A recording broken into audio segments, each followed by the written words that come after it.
এবারে চলে আসি আমি আমার প্রথম খুতবার পরে দ্বিতীয় খুতবার পরে যে আয়াত কারিমে আপনাদের সামনে পাঠ করেছি সেই আয়াত দুটির দিকে।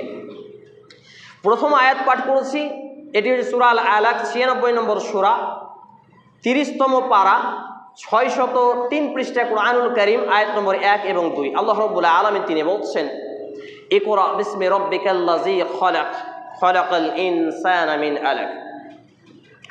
অর্থাৎ নবী মুহাম্মদ রাসূলুল্লাহ সাল্লাল্লাহু আলাইহি ওয়াসাল্লামের উপরে প্রথম বার্তা নাজিল হলো ইকরা বিসমি রাব্বিকাল্লাযী খালাক, ইকরা দিয়ে, পড়ুন দিয়ে, পাঠ করুন দিয়ে, যেটা ইংরেজিতে বলে ফর इंग्लिश एडुकेशन, एडुकाटम, एडुकेयर, एडुकेटेड इत्यादि।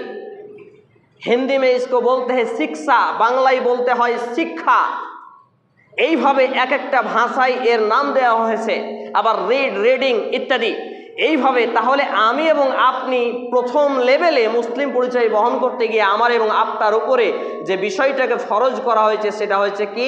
শিক্ষা, এডুকেশন, এডুকাটম, এডুকেয়ার, এডুকেটেড ইত্যাদি।